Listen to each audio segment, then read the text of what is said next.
All right. Hey, you guys ready to go? Ready? Yep. All set, man. Governor Patrick, can you see me? Hey, Hey, hold on. Can't hear you real quick. Governor Patrick, can you hear me slash see me? can you hear me okay? Hey, man, thanks for making this happen. Thank you, Connor. Thank you so much for having me. I was just telling Patrice, I think I harassed her like 17 times to make this happen. So I appreciate them not thinking I'm a psycho. Oh no, come on. Thank you very much, and thanks for what you're doing. How have you been adapting? I'm gonna be honest with you. Well, before we move on, I have my three producers on the phone with me. I Okay. got Sarah Slugs, B, and Lexi, and they did a kick-ass job doing research for this. You guys want to say what's up to the governor? Hi, Governor Patrick. Hey guys. Hey We're guys. psyched, man. We're psyched. Thank you very much. I appreciate you. Um, I'll be blatantly honest to start.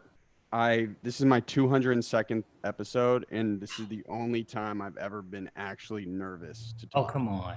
Well, it's the truth because it's just things are so volatile right now, and I want to make sure that I'm not saying anything to totally upset anybody. You know what I'm saying? I do. I do. You How have know you what? been? It's such an interesting. It's an interesting and important point. Um, I saw a tweet that my wife shared with me that she'd gotten from somebody else. Um, a person said to all our white friends who keep asking what you can do, and his response was, let your guard down and listen. And I think the letting your guard down is seems small, but it's no small thing, and it's a critical first step. Well, it's just like being a white dude right now is the worst online. Like in terms Really? of, well, just in terms of it's, I think a lot of people in my position are scared to speak up, Mm. you know? And so I'm hoping that throughout this episode that you can better educate myself and my team on how to actually be productive. Try. Okay. Hey, well, thank you so much again. And are you tucked out in the Berkshires? I am. Yeah. How about you? Where are you? Back in Boston? I'm actually at my mom's condo in Lexington. Okay. But we actually met um, a few years back, probably about 5 or 6 years back, at a fundraiser down the Vineyard. Oh wow. I think Well, we were hello raising. again. Nice to meet you, man. Thank you. So to start, can you just give a quick synopsis of who you are and what you do? Sure. My name is Deval Patrick. I'm the former governor of Massachusetts and the founder and chairman of Together Fund. Sweet. Um, so so to start off, I think you grew up in the South Side Projects in Chicago, correct? Yeah. And so, and you've had an incredibly successful career in both politics and business. And has the racism you've experienced over the years, has it diversified in different circles? Has it changed? How has your experience been? I would say that I read a comment, a letter from a friend of mine who's actually a college president in Boston, African American, who said, among other things, that he'd been called the N word in every city and every state he'd ever worked in. And I think we've all had that experience. I remember being called. I came to Massachusetts when I was 14 on a scholarship to go to Milton Academy, which was a radical change in my surroundings and experiences. I don't remember a time going off campus in those days when I wasn't called a name or sometimes made to feel physically threatened. But I was called that by a faculty on campus at the time as well, who thought he was being familiar and funny. I have not had experiences that were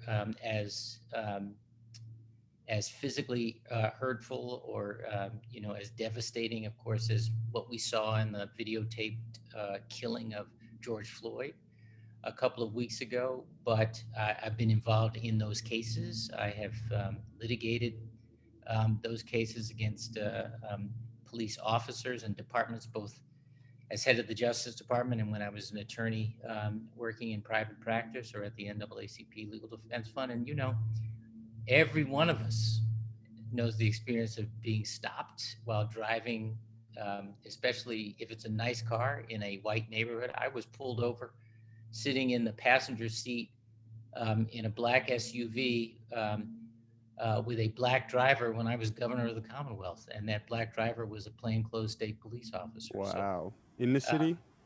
what's that? Were you in the city? I wasn't in the city of Boston, but on the Mass Pike. Look, many of these stories that people have been telling, the kind of torrent of personal narrative that folks have been sharing, um, is are what my wife sometimes refers to as the indignities du jour. You learn to most of us, I think, to kind of tamp them down and put them aside. I hadn't even remembered being pulled over, um, except recently when a white staffer at the time who was in the back seat reminded me of that. And it's what you do to survive. Is what you do to function. And I think for a lot of us, this moment and these stories are surfacing and might do the whole country a lot of good in as we do. Now, when when you were governor of Massachusetts, we tried to do a little bit of research, but were there any specific police brutality cases or police force cases that you had to intervene with in the state? As I Because recall, Trayvon happened during your tenure, that's correct? right. That's right. I mean, in fact, I remember. I remember. Um, I'm pretty sure it was after Trayvon Martin was shot that I was asked by a member of the state house, political press, how I felt about it, and I just remember snapping. I was usually pretty patient. If anything, I'm pretty wordy. I stink at sound bites, and I remember just saying, "I'm sick of it. I'm just sick of it." And I didn't even want to get in to more than that because I'm exhausted trying to persuade um, white people that the racism we know and experience is real. Now, I want to be clear. I have had the great good fortune of having deep, intimate, loving relationships with people across all kinds of differences. So I don't go in expecting the worst of other people. But I do go in, to all kinds of interactions and all kinds of boardrooms, knowing that some of the people I'm about to meet expect the worst of me, and that I'm going to have to persuade them by my behavior, my decorum, the way I speak, um, how much activity I bring to my listening, that I'm okay.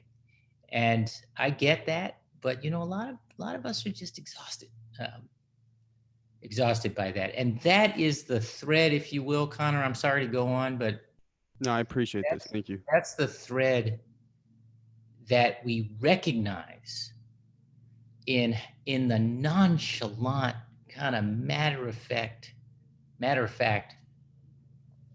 suffocating of George Floyd by that um, Minneapolis police officer.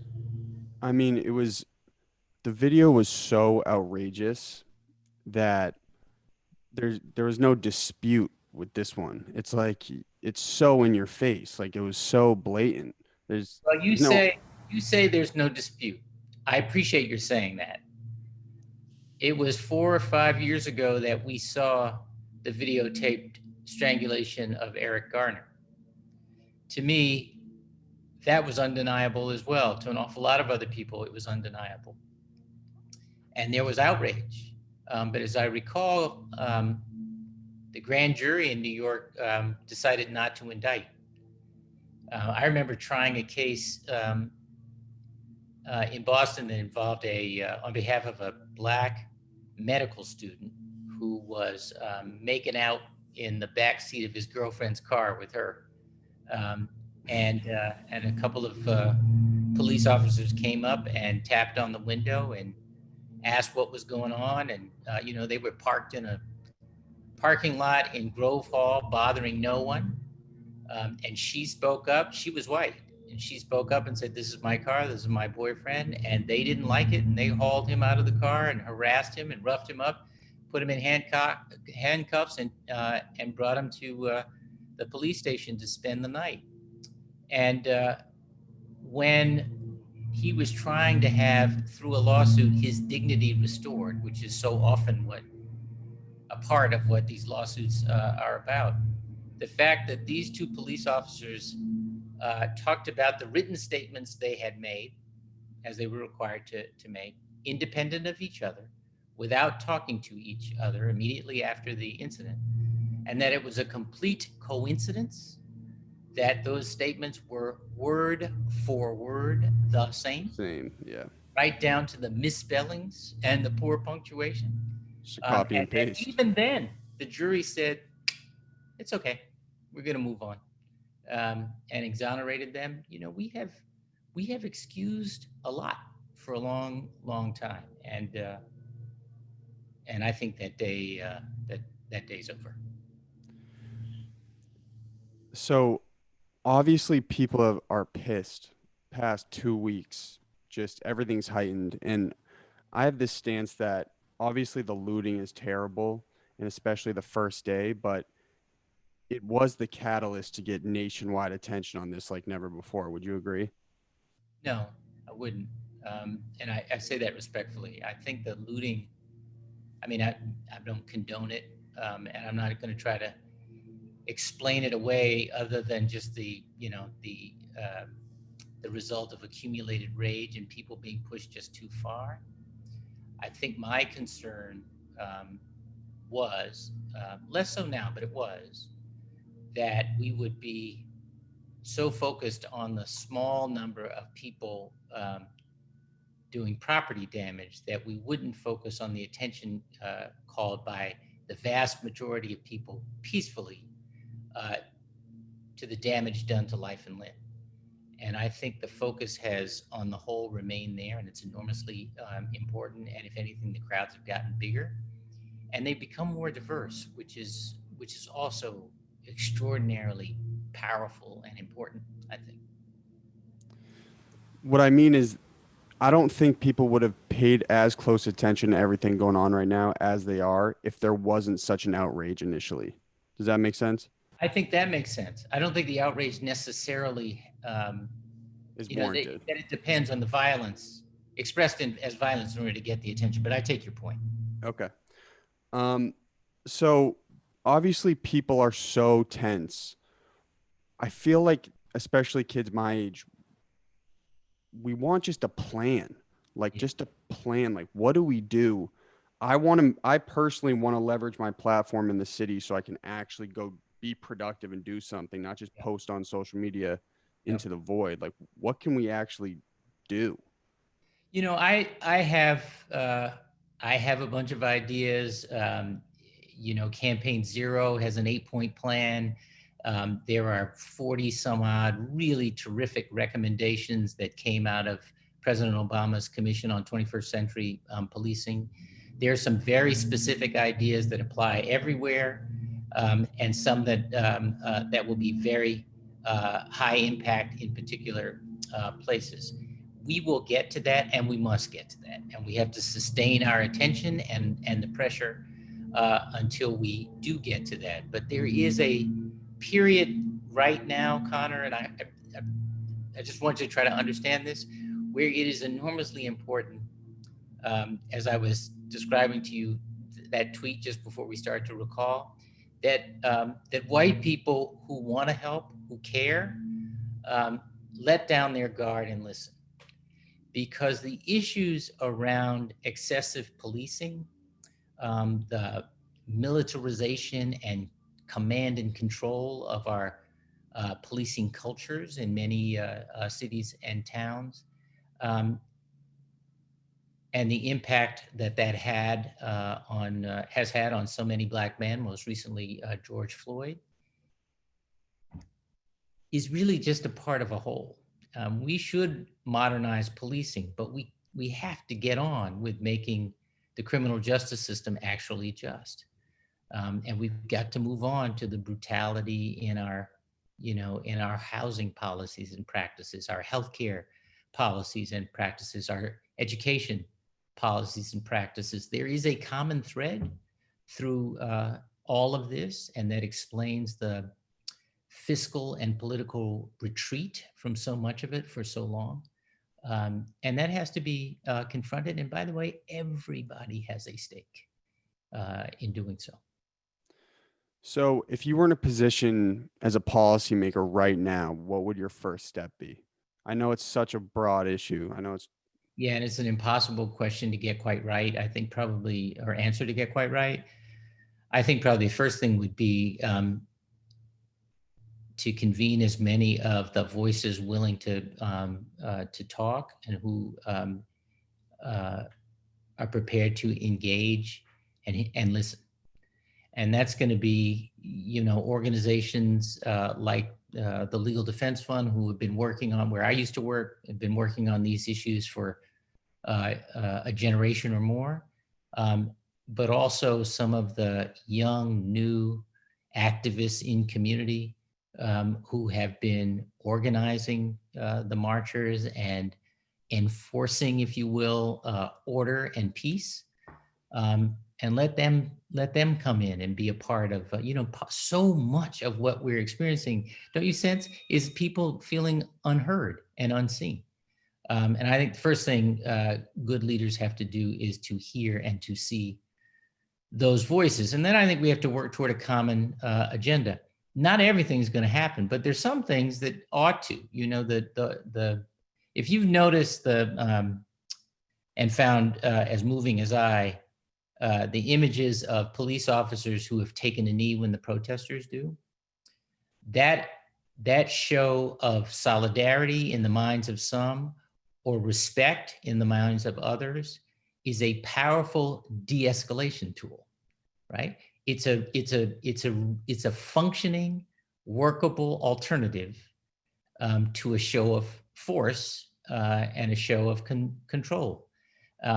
So de-escalation as a strategy needs to be understood, needs to be more widely deployed. Community policing, we know, works, right? It's get out of the car, build relationships with people.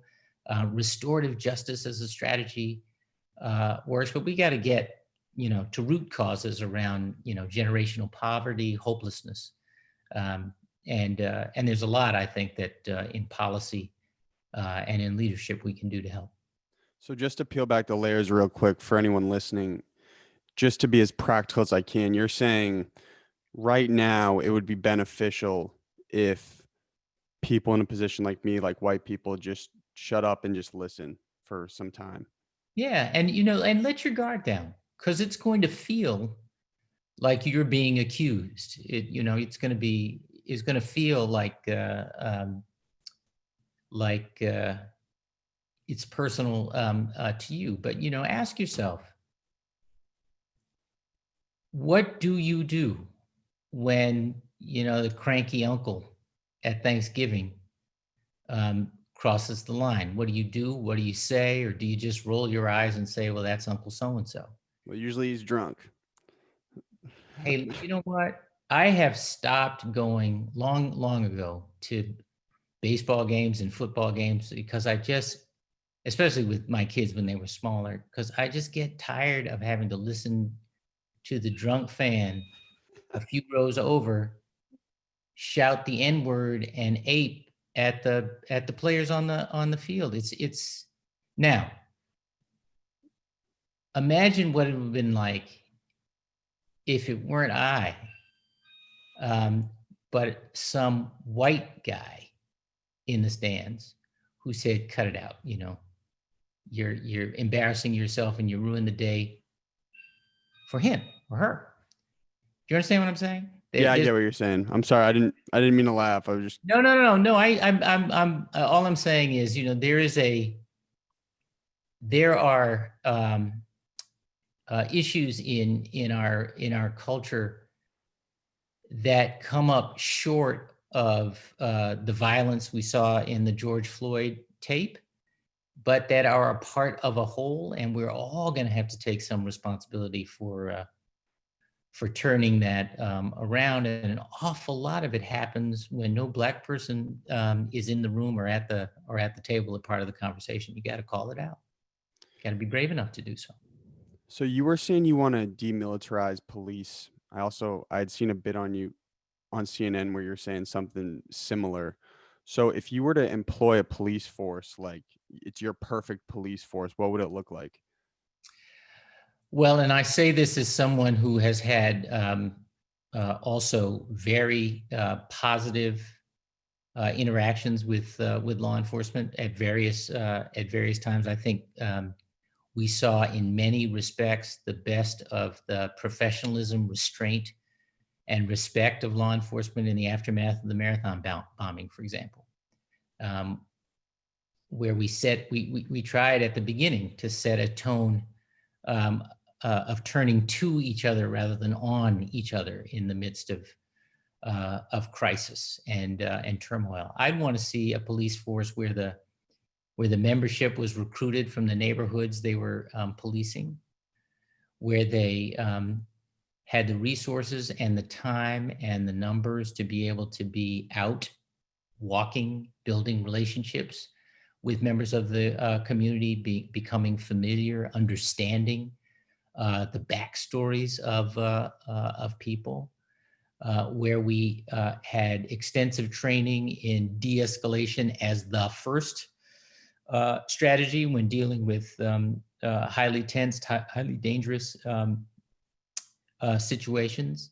Where the response to a threat of force or bodily harm is something short of the training today, which is to empty your revolver.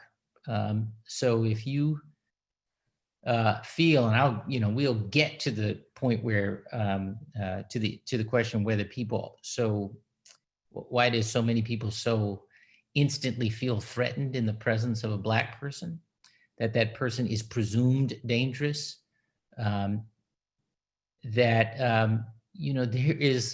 you can do things often short of emptying every bullet into that person in order for you to get control of a highly dangerous situation. But there are other things that we do that have put additional strain on policing that just having a better police force isn't going to solve. Right? We have pulled way back over the last few decades in the amount of mental health services available to people, while at all sorts of levels, the amount of stress in people's lives has been on the rise. And when that stress explodes in criminal behavior, well, we leave it to the police to deal with that, whether they have the actual training to do so. Well, we need resources that are, targeted toward our wellness, that relieves some of that strain on policing, particularly in rural communities and in urban communities today. Now, what about mental health evaluations for police? In regular mental health evaluations for police, do you think that would be beneficial? Of course, and some forces do this, by the way, Connor, you may know. Some do it regularly. There has been some pushback, and so I want to be careful not to paint with too broad a brush here. Some resistance from some of the police unions to the consequences of, if you will, failing a mental health evaluation. That you are suspended, or in some cases even subject to dismissal if you don't conform. There are all kinds of protections in many police contracts that make it hard to do or hard to well, hard to do, and then hard to have stick the kind of common sense response that you want to do in the interest of everybody, and that's got to be looked at.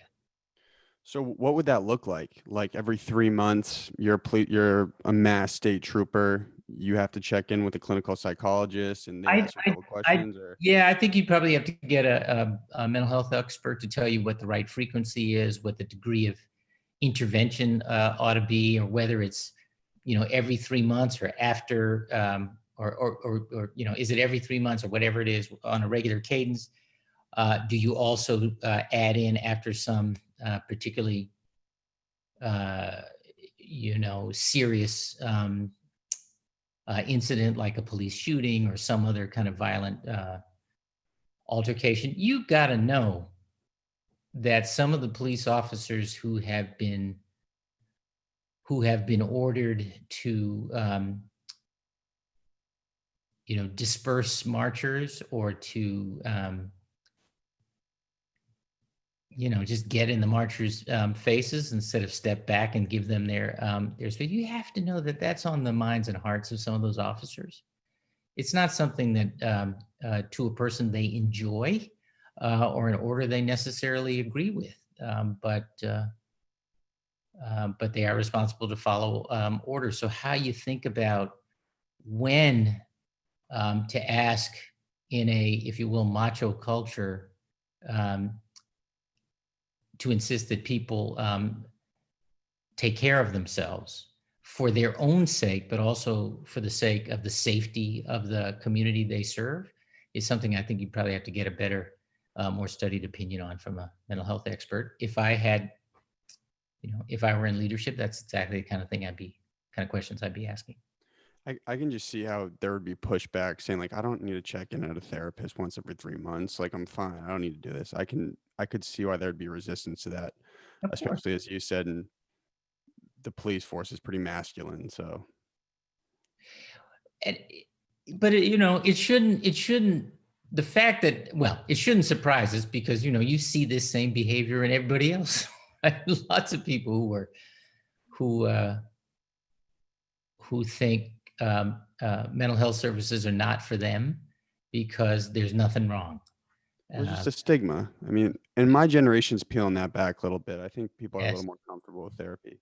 yeah, but we got to have the resources, right, to meet Mhm. that need, and that's another example of things that we have disinvested in over a long period of time. We have to build that back. What are your thoughts on developing like a third party company to review police interaction? Because I'll be honest, I'm not well versed enough on it, but I Mhm. do know if you get in trouble in the police department, it's the police who are reviewing you for the most part. Yeah, so sometimes these are referred to as citizen review boards, and I've seen some work exceptionally well, and some less so. The notion of third-party disinterested review of the most serious uh, excessive force incidents, I think it's a no-brainer. But again, in more than a few of the contracts that police unions have with municipalities, that kind of thing is blocked. And as I say, I think that's the sort of thing we have to be willing to confront. Police unions are very powerful politically. Um, they are important, but also powerful. And but no no interest of any kind should be permitted to bully leaders into avoiding solutions that just make us all better and stronger as a community. Where has the third party been effective? Like examples. So, if I remember correctly, there was a citizen review board put in place in Los Angeles after uh, the Rodney King videotaped beating and the riots that followed in South Central after he was acquitted by a state jury. By the way, there was also a federal civil rights prosecution after that was successful, did result in a conviction. And I believe shortly after that, there was a citizen review board. It doesn't mean it has always worked, but there is a mechanism for third party review. This was one of the recommendations that was a part of the work we did in Chicago after the Laquan McDonald videotape was released. You know what I'm talking about? I'm unfamiliar. This is a more recent example of a young man who was shot, I think, mostly in the back several times, caught on videotape. The videotape was not released for many, many months, and after a lot of litigation. And when it was, it created a political and social firestorm in Chicago. And I think in some respects, uh, can be said to have led to the end of the then mayor's time as mayor. He decided he was coming up on reelection. He decided not to run again. And the person who's the mayor today was the chair of that task force. And I worked with her as a special advisor. And they did really serious work, and they had a lot of terrific recommendations. And I believe the Citizen Review Board was one of them. So early days, but there again, there was a fractured relationship by the police as a whole and the community as a whole, a complete breakdown in trust based on breaches of trust over a period of time that had gone unaccounted for. Was the group elected by the community? No, I don't believe so. I believe it was appointed, but there were different entities that had, I think I'm remembering this right, that had authority to appoint some of the seats. You know, the city leadership had some, community groups had some, that kind of thing. What are your thoughts? There's a big movement online right now, especially on defunding the police completely. And I got a lot of questions before this about we should just defund the police. We should defund the police. I don't really have a stance on it. I don't know enough about it, but I do know my guy Show from It's Lit Boston was wondering if there was some sort of defunding, how would most police departments in Massachusetts reallocate the resources? I really don't know. I'm fascinated by the, I think I understand what's motivating it. You know, it feels a little to me like the calls we have heard to abolish ICE, because the culture and the outcomes are so routinely bad. And I get it, but somebody still has to do that job. The question is, what is it we want that job to be? And I think the same is true of police. I understand it. I think as an expression of how much relatively we have funded the control of people in communities and the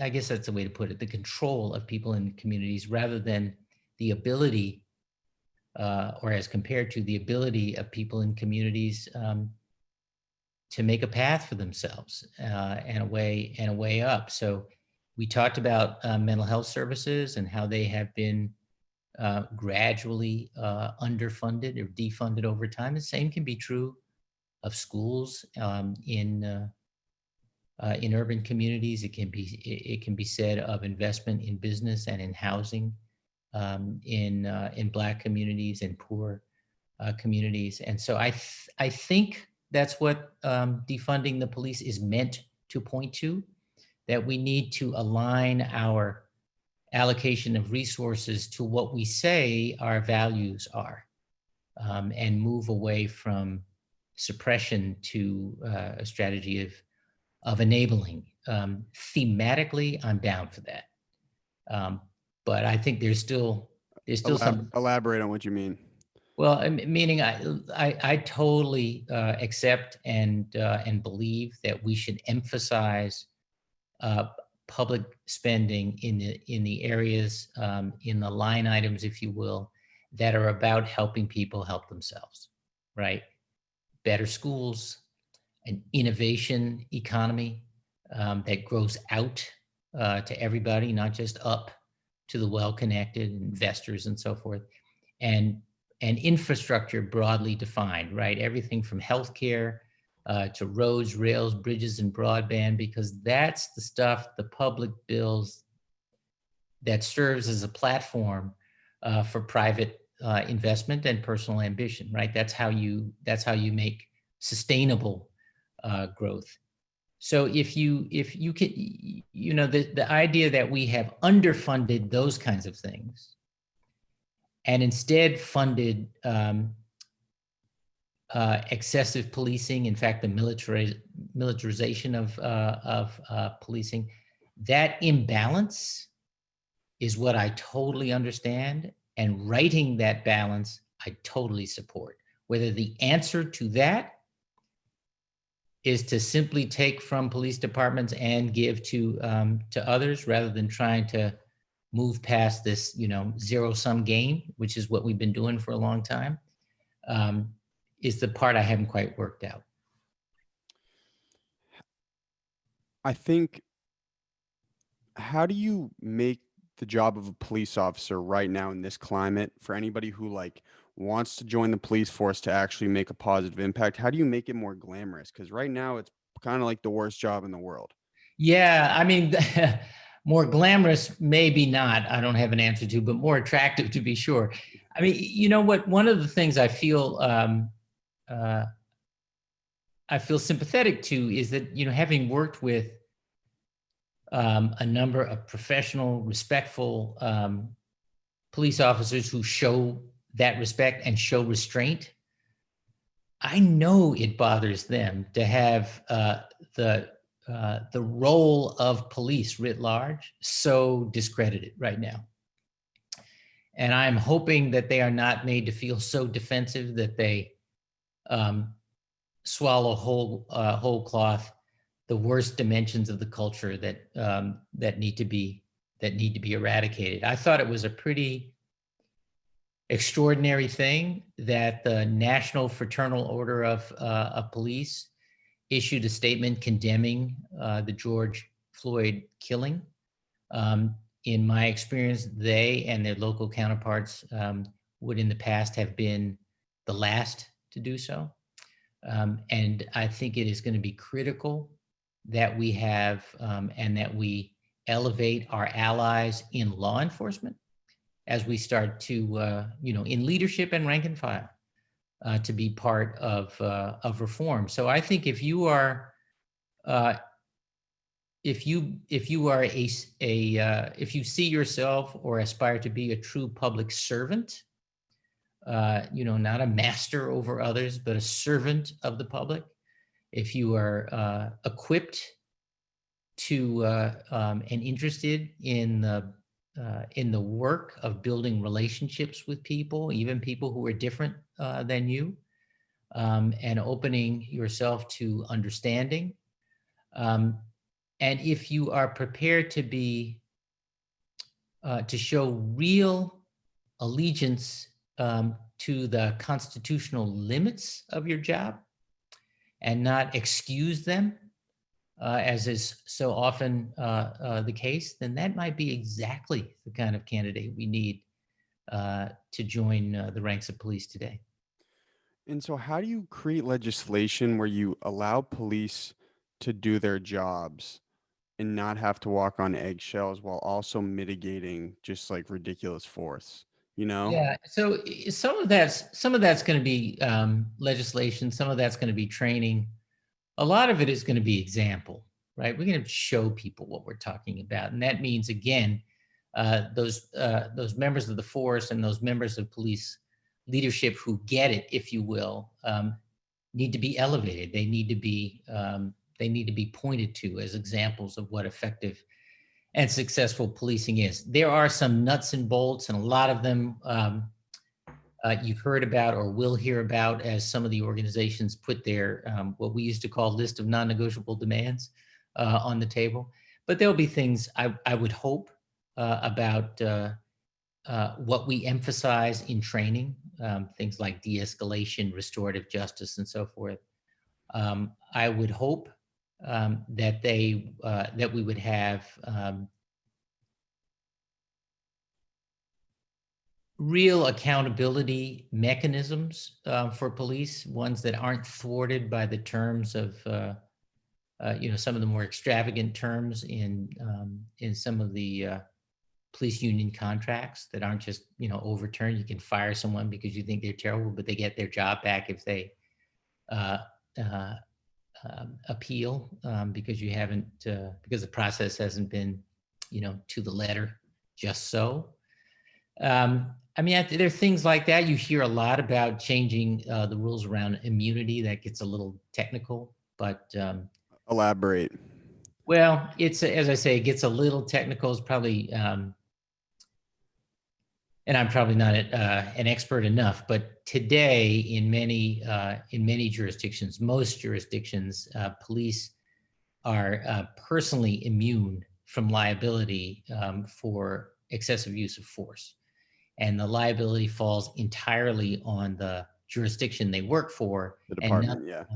on them personally, and or rarely on them personally. And there are calls to eliminate that qualified immunity and expose police officers to personal liability in every case. I'm not sure I'm all the way there yet, but I get it. I get what that's about. We got to raise accountability because we've had so many incidents of people who have stepped over any reasonable line of decency and gone back to work the next day without many, if any, consequences. I just want to let my producers ask a couple questions. Is that all right? Sure. Hey, Slug. Actually, B, you want to start? Sure. So Governor Patrick, I know Maybe. we've talked a lot about police reform, and you also mentioned criminal justice reform, which thankfully actually has had some progress in recent years. Can you just say something about that and what's something important we can do to reform the criminal justice system? Sure, yeah. So a couple things I'd say about the criminal justice system, because I understand that policing is very much connected to that. And the problem with an encounter with the police, even something that might seem, trivial in another under different circumstances, means that you get caught up in a system that has favored minimum mandatory sentencing. This whole tough on crime thing that we've been on has not actually made us safer, by the way, but it has led to the warehousing of a whole generation, particularly of Black men. And when you consider the fact that 95+% of people who are in jail or prison come out one day, and that while they have been in the last couple of decades, we have defunded or entirely eliminated rehabilitation programs, training programs that enable them to get ready to rejoin productive life, that we have made it impossible for them to come out and go home to live with family, if that family happens to live in public housing, until they can get back on their feet, that we have in many places permanently disenfranchised felons so that they cannot vote when they come back out, so they can't actually do that fundamental thing that indicates citizenship and invites you back into a stake in your own civic and political future. All these things are connected, and all of that's got to be fixed. We have to be focused on how to repair people, how to give them a chance to find a way. There's this whole movement described as restorative justice. It has a lot of traction in Boston right now, in Roxbury. Some marvelous leaders I got to know when I was in office who were pushing this about how in policy, but also in practice, we start learning forgiveness. We start learning again about second and third chances. We start making a way for people to get back into productive into productive life when they get out, so that they can move on and not have so many of the forces around them causing them to do you know, unproductive things again. I got the text from Patrice. I know I got to wrap it on up. I'm Hey, sorry. no worries, Slugs. I know you're a busy guy, man. Thank you so much for doing this, by the way. Thank you. Hey, Slugs, you want to get one off quick? Yeah, I was just wondering what, going off the topic of police or criminal justice reform, what was your experience like running for president? Well, you mean just in terms of criminal justice reform, or just generally? I think she's saying quick pivot. Was Yeah. it sick running for president?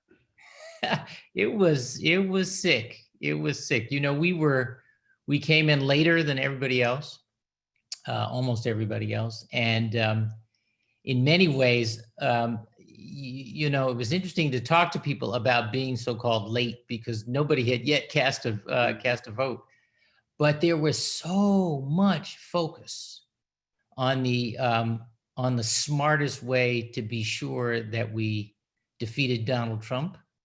And, you know, I get that, because I think we are cursed with exactly the wrong leader for the moment we have.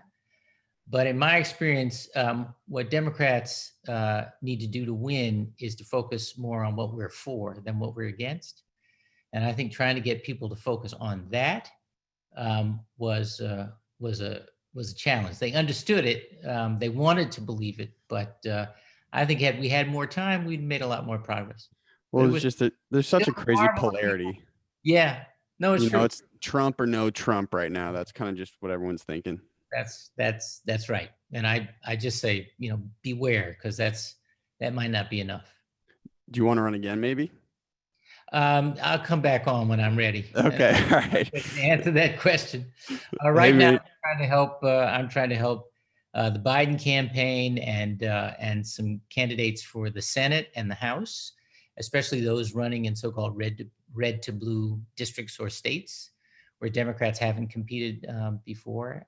I think we've got some great opportunities, and I want to try to lift these, elevate these themes of generational responsibility, of servant leadership, of progress through community building, that I think are critical to help redefine not just the Democratic Party, but what it means to be an American. Lexi, real quick, just because the governor's got to run. You got one? Yeah, Governor Patrick, I wanted to ask you, you said earlier that you believe economics, environment, and healthcare are all intrinsically connected to these issues we've been discussing. Mm-hmm. Specifically speaking on healthcare, do you plan on working towards Medicare for All with your Together Fund PAC that you've been working on? Yeah, first of all, I'm going to continue to work for the success of progressive policies, and again, policies that, including healthcare, that enable people to help themselves. The notion that all of our healthcare is tied to where we work and whether we work enough hours and so forth, and that it costs so much, and yet our outcomes are so poor in relative terms, is a long-standing failure, I think, on our part. I think there's more than one way to get there. I happen to love the idea and favor the idea of a public option in Obamacare. I would be fine with that option being Medicare. And the reason I say that, Alexi, is that I think we learned some things that would be important as we make a transition this big. One, there is not a doubt in my mind that the private insurance industry will figure out a competitive alternative to compete for all of those folks who will move from private insurance to the Medicare public option. And that is important for driving system costs down. And I think you get a benefit on the public side too, because frankly, Medicare doesn't meet everybody's needs today. And it needs to step up its game. And I think that competitive pressure between a public option and the private insurance industry will serve us in the long run as we learn how to close the gaps that that exist. So that, I think, should be the next step, and I think that'll probably get us 100% of the way there. All right, sweet. So we got 2 ending bits real quick. The first one is called GDP sales mode. I'm going to pick up my phone. I'm going to put on the timer. You got 40 seconds. You got the floor to literally say whatever you want. Most people who are business related come up, they'll like pitch their product or their book or something like that. But I mean, you're a pretty wise guy. So I got no clue where you're going to go with this one, but I'm here for it. Let me just, and I'll put my hand up when you got 10 seconds left. Okay. Okay.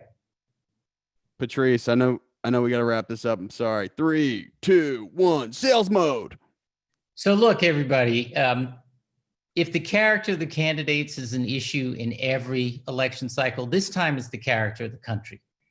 And I think it's going to be critical that everybody take responsibility, that you come out and you vote, that you vote up and down the ticket. I'd ask you to vote for Democrats, but frankly, vote for somebody. We have got to understand we get the government we deserve. And if we want better government at all levels, if we want more humane, more compassionate, more engaged, more forward-looking government, then we have to invest the time, and we have to hold those we elect accountable for delivering on what it is we ask them to do. All right, you got the celebrity treatment. You got 10 extra seconds, but that was a great message. So we'll give it to you, man. Hey, this is how we start and end the show. And again, thank you so much. I learned a lot. Thank you. I appreciate it, Connor. You be well. So this is how we start and end the show. You say, hi, your name, Deval Patrick, and this is my golden hour. Directly after, no break, hi, your name, and that was my golden hour. Okay, ready? Whenever. Hi, I'm Deval Patrick, and this is my golden hour. Bang. Hi, I'm Deval Patrick. You know what? Let me do that again. This is Deval Patrick, and that was my golden hour. We'll take it, man. Hey, thank you so much, and All right. I appreciate everything you're doing. I appreciate you. Take care. Patrice, shouts out to you too, and Ellen. All right. Thanks, Have a good Connor. one. Appreciate it. There you are. Hey, have a good one, everybody. Be well. Bye-bye. Bye-bye. Bye.